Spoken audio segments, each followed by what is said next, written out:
सुनो, अंग्रेज की तालीम में कुरान की तालीम में क्या फर्क है? अंग्रेज की तालीम हासिल करके एक आदमी, एक औरत अपने बिस्तर में अपने कुत्ते को सुलाना फकर की बात समझते हैं। कुरान की तालीम हासिल करने वाला अपनी माँ के पैरों में पैर दबाता हुआ रात को सो जाना फकर की तालीम समझता है। इन दोनों तालीमों में जमीन और आसमान का फर्क है। अल्लाहु अकबर। मौलाना मुफ्ती ज़कीउल्लाह साहब जो आपको किस्सा सुना रहे थे ना अल्लामा इकबाल का, अल्लामा इकबाल इंग्लैंड में पढ़ लिख के जब बड़े हुए ऑक्सफोर्ड की यूनिवर्सिटी में, तो जब वो इंडिया आए वापस सन 1930 में, मदरसों को देखा तो उन्होंने तकरीर में कहा कि ये मदरसे बंद कर दो, ये तुम्हारे मदरसों में चटाइयाँ भी पूरी नहीं है, तुम्हारे मदरसों में बच्चों के पास खाना भी क्वालिटी का नहीं है, इनके कपड़े बढ़िया नहीं है, बंद करो इनको, यूनिवर्सिटियां खोलो, स्कूल खोलो।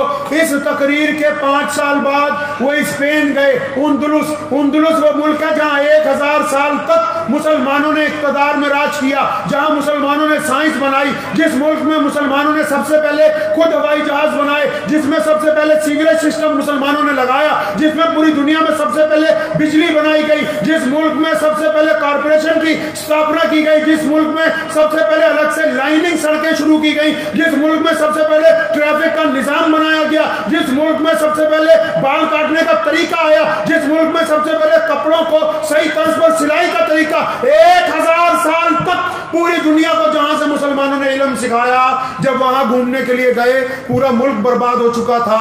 पूरे मुल्क से मुसलमानों को अफ्रीका जाना पड़ा, जगह जगह मसाजिद में अस्तबल बने हुए थे। पता लगा क्या हुआ? पता लगा कि 1000 साल जब ज्यादा तरक्की कर गए तो अपने मदरसे बंद करने शुरू कर दिए, अपनी मस्जिदें बंद करनी शुरू कर दी। हालत ये हो गई कि 1000 साल बाद दीन सिखाने वाला कोई नहीं रहा। वापिस आए, दिल्ली में बाकायदा इजलास बुलाया और तकरीर की कहने लगे, खुदा की कसम इन मदरसे में जो फटी हुई बोरियों पर कुरान पढ़ते और पढ़ाते हैं, इनको कभी मत बुरा कहना।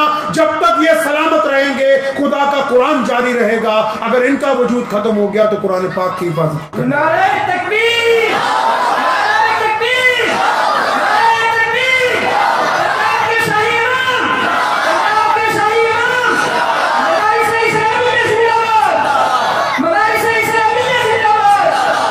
और आप सारे सुनो, मैं अपने हिंदू सिख दोस्तों को भी कहा करता हूँ कि अपने बच्चों को धर्म की शिक्षा दो। आप लोग समझते हो जो धार्मिक होता है कट्टर होता है? नहीं, जिसको धर्म का पता ही नहीं बस वही कट्टर होता है। जिसको मजहब का पता लग जाए वो दुनिया भर के लिए नरम हो जाता है। सुनो, कुरान की तालीम क्यों जरूरी है? अंग्रेजी की जो तालीम है वो प्रोफेशनल तालीम है। यूनिवर्सिटी में बकायदा लिखा होता है कि प्रोफेशनल डिग्रीज, 60,000 की डिग्री, 1.5 लाख की डिग्री, 5 लाख की डिग्री। क्यों? जितनी बड़ी डिग्री लेंगे उतनी बड़ी तनख्वाह मिलेगी। वो पैसे कमाने का तरीका बताते हैं। आप अपने बच्चे को डिग्री दिलवाइए लेकिन साथ में कुरान पढ़ाइए। फिर क्या होगा? जब वो डिग्री लेके आएगा ये कुरान उसको बताएगा कि हलाल के पैसे कमाने हैं कि हराम के पैसे कमाने हैं। वो सिर्फ कमाने का बता सकते हैं, हलाल हराम की तमीज नहीं सिखा सकते हैं। वो घर बनाना सिखा देंगे, माँ बाप की इज्जत कुरान सिखाएगा। वो दौलत कमाना सिखा देंगे, गरीब को सदका देना कुरान सिखाएगा। वो तुम्हें ताकतवर होना सिखा देंगे, किसी की बेटी की इज्जत करना कुरान सिखाएगा। वो तुम्हें ये बता सकते हैं कि दुनिया में बड़े हथियार कैसे बन सकते हैं, लेकिन उन हथियारों को किसी जालिम के खिलाफ इस्तेमाल करना और किसी मजलूम के आगे झुक जाना, किसी मजलूम के आगे सरेंडर कर जाना, ये आपको कुरान सिखाएगा।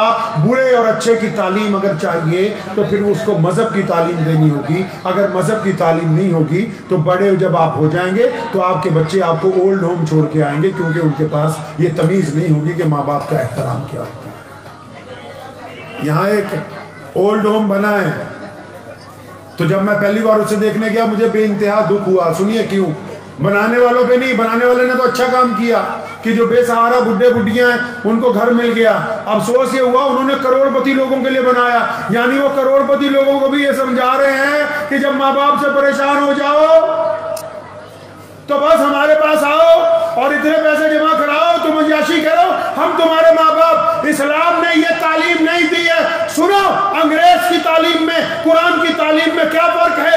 अंग्रेज की तालीम हासिल करके एक आदमी, एक औरत अपने बिस्तर में अपने कुत्ते को सुलाना फकर की حاصل کرنے والا اپنی ماں کے پیروں میں پیر دباتا ہوا رات کو سو جانا فقر کی تعلیم سمجھتا ہے. ان دونوں تعلیموں میں زمین اور آسمان کا فرق ہے. نعرہ تکبیر، نعرہ تکبیر، اسلام زندہ باد، اسلام زندہ باد، نعرہ تکبیر. ہمیں کس بات کی تسلی ہے پتہ ہے؟ دنیا کی طاقتور حکومتیں جو مرضی کہتی رہیں، چاہے وہ ہمیں کہیں کہ تمہارے پاس ٹیکنالوجی نہیں ہے، ہمارے ملک میں رواج ہے. بہت سے لوگ کہتے ہیں تمہارے پاس پڑھائی نہیں ہے. ہم نے اپنی زیادہ قوم کو قرآن پڑھایا، زیادہ قوم کو مدرسوں میں پڑھایا، زیادہ قوم کو مسجدوں میں پڑھایا. ہمارا 90 سال کا بڈھا، 100 سال کی بڑھیا ہمارے گھر میں ڈنڈا لے کر بیٹھی ہے بچوں کے سر پر، اور وہ جو کہتے ہیں کہ ہمارے پاس بڑی بڑی ڈگریاں ہیں، ان کی اولاد ان کو اولڈ ہوم میں چھوڑ گئی. ہم ان پڑھ رہ کے بھی قرآن کی تعلیم کے ساتھ سب سے زیادہ پڑھے لکھے ہیں. ہمیں اپنے ماں باپ کا احترام دوسروں سے زیادہ کرنا آتا ہے. ہمارے کپڑوں پہ اگر چھینٹے پڑ جائیں نا 2-4 پیشاب کے، ہم کہتے ہیں کہ یہ ناپاک ہو گئے. اللہ نے ہمیں بہترین دل عطا کیا ہے. ہمیں اگر پیسے پڑے ہوئے سڑک پہ مل جائیں، ہم ملا جی سے جا کے پوچھتے ہیں کہ ان کا کرنا کیا ہے. حرام کے پیسے اگر ہمارے ہاتھ میں آ جائیں، ہم نے کبھی ان کو مسجد کی گولک میں نہیں ڈالا، کیونکہ ہمارا ضمیر ہمیں بار بار بتا دیتا کہ یہ حرام کے پیسے ہیں، یہ خدا کے گھر میں نہیں لگ سکتے. ہماری قوم میں اگر جو لوگ شراب بھی پیتے ہیں نا، مجھے ایک دن کسی بہت بڑے افسر نے پوچھا کہ مسلمان شراب نہیں پیتے. میں نے کہا ہاں، ہم میں کئی شراب پیتے ہیں، اس میں کوئی دو رائے نہیں ہے، لیکن ہم اس بات کو ڈنکے کی چوٹ پہ کہتے ہیں کہ ہمارا کوئی عرب پتی بھی مسلمان ہونا، اس میں اتنی جرت قیامت تک نہیں آ سکتی کہ وہ شراب کی بوتلیں خرید کے اپنے گھر لائے اور اپنی بیوی کو بولے کہ ان کو ڈائننگ ٹیبل پر پروس دینا. ہمارا گنہگار چھپ کے گناہ کر سکتا ہے، اتنی ہمت نہیں ہوگی کہ وہ معاشرے کے اندر بیٹھ کے گناہ کرتے. یہ خوبیاں ہیں دین کی، یہ اسلام کی خوبیاں ہیں، اور اگر اسلام کو پکڑ کے رکھیں گے تو ان پر ٹکے رہیں گے. دنیا کی نظر میں کچھ نہیں، خدا کی نظر میں یہ بڑی بات ہے. فرمایا غفور الرحیم. سنو، ایک اللہ والا بندہ، مفتی صاحب بیٹھے ہوئے ہیں، سارے یہاں بڑے بڑے بچے حافظ بیٹھے ہیں، کوئی ولی، کوئی کتب، کوئی غوث، کوئی ابدال. جب اللہ تعالیٰ سے دعا کرتا ہے نا، کہتا ہے یا اللہ. اب جب وہ یا اللہ کہتا ہے، اپنے رب کو پکارتا ہے نا، یا اللہ مدد، یا اللہ، تو پوچھا گیا کہ یا اللہ جب آپ کا کوئی نیک بندہ، کوئی بڑا ولی جب آپ کو پکارتا ہے بار بار، آپ کیا کہتے ہیں؟ اللہ فرماتے ہیں میں کہتا ہوں لبیک. اے میرے بندے میں یہی ہوں، تیرے پاس ہوں، بتا کیا بات ہے. پھر پوچھنے والے نے پھر پوچھا، حدیث پاک کا مفہوم ہے کہ یا اللہ جب کوئی گناہ گار جس نے شراب پی کے توبہ کرنی ہو، جس نے زنا کے بعد توبہ کرنی ہو، جس نے چوری کے بعد توبہ کرنی ہو، جس نے بے ایمانی کے بعد توبہ کرنی ہو، جس نے بد نظری کے بعد توبہ کرنی ہو، جس نے ٹھگی کے بعد پھر اب توبہ کرنی ہو، کہ اللہ آپ نیک بندہ جب آپ کو پکارتا ہے آپ کیا کہتے ہیں؟ فرمایا جب میرا کوئی بہت نیک بندہ مجھے پکارتا ہے نا، میں کہتا ہوں لبیک، اے میرے بندے میں حاضر ہوں. پھر پوچھا گیا کہ اللہ آپ کا جب گنہگار بندہ آپ کو پکارتا ہے تو پھر آپ کیا کہتے ہیں؟ فرمایا جب میرا کوئی گنہگار بندہ مجھے پکارتا ہے نا تو میں کہتا ہوں لبیک لبیک لبیک، کہ میرے پیارے بندے میں تو حاضر ہوں. اور پھر جب توبہ قبول کرتے ہیں، فرمایا نیکے کاروں سے آگے ان کو لے جاتا ہے اپنا رب. جو گنہگار ہوتے ہیں ان کی توبہ قبول کر کے ولیوں سے اوپر ان کو لے جاتے ہیں. تو رمضان آ رہا ہے، کر لینی توبہ انشاءاللہ. ہاں جی انشاءاللہ. ہاں، کس گال دی توبہ؟ کسی کو گالی نہیں دینی، کسی کا دل نہیں دکھانا، کسی کی برائی نہیں کرنی، ماں باپ کے آگے بدتمیزی نہیں کرنی. آپ کو بتاؤں سچی بات، پنجابی دی کہاوت بھی ہے، ماں پیو دیاں گالاں کیوں دیاں نالاں. اگر تسی سنی گئے نا ماں باپ دی، اگر آپ ماں باپ کی سنتے ہی رہے تو اللہ آپ کو وہ عزتیں دیں گے جس کا آپ نے کبھی اندازہ بھی نہیں لگایا ہوگا. قرآن نے کہا ہے ماں باپ کے آگے اف نہ کرنا. ہمارے پیارے پیغمبر کہو صلی اللہ علیہ وسلم کو اتنی محبت تھی اپنے امی ابو سے. ایک دن سیدنا بلال کو فرمایا بلال نماز پڑھانے کے لیے جب کھڑے ہوئے، فرمایا بلال تکبیر بھی کہہ دی، صفیں بھی بند گئیں کہ یار میری ماں زندہ ہوتی نا، وہ مجھے آواز مارتی محمد، تو فرمایا میں تو نماز چھوڑ کے اپنی امی کے پاس چلا جاتا. ماں باپ کی نافرمانی نہیں کرنی، بھائیوں میں نا اتفاقی نہیں کرنی، پڑوسیوں سے دشمنی نہیں نبھانی. रमज़ान आ रहा है, तैयारी चल रही है रोज़। मैं भी रोज़ जब सुबह को घर से निकल के मस्जिद पहुंचता हूँ, ब्राउन रोड पे भी, जामा मस्जिद में भी पेंटर लगे हुए हैं, एसी वाले, कोई एसी धो रहा है, कालीन बदले जा रहे हैं, दरवाजे ठीक हो रहे हैं, वजू खाने दुरुस्त हो रहे हैं, तैयारी चल रही है। तैयारियां नहीं है, ये ज़रूरतें हैं। क्या है जी? बोलो क्या है ये? तैयारी क्या है? पता है? पता है? और तो पता नहीं, पता होगा। तैयारी ये है कि रमज़ान से पहले जिनसे नाराज़गियाँ उनको मना लिया जाए। रमज़ान से पहले जिनसे नाराज़गियाँ उनको मना लिया जाए। और रमज़ान से पहले जो गरीब रिश्तेदार, दोस्त, यार हैं, बिना स्पीकर पे ऐलान किए उनकी कुछ मदद अपनी हिम्मत के मुताबिक कर दी जाए। रमज़ान से पहले यतीमों, बेवाओं की खबरगिरी सिर्फ अपनी दुनिया में, पूरी दुनिया में नहीं। कौन सी दुनिया?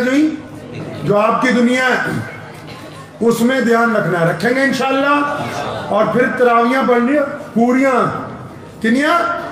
हाँ, आपको एक मुफ्ती साहब मजे की बात बताऊं।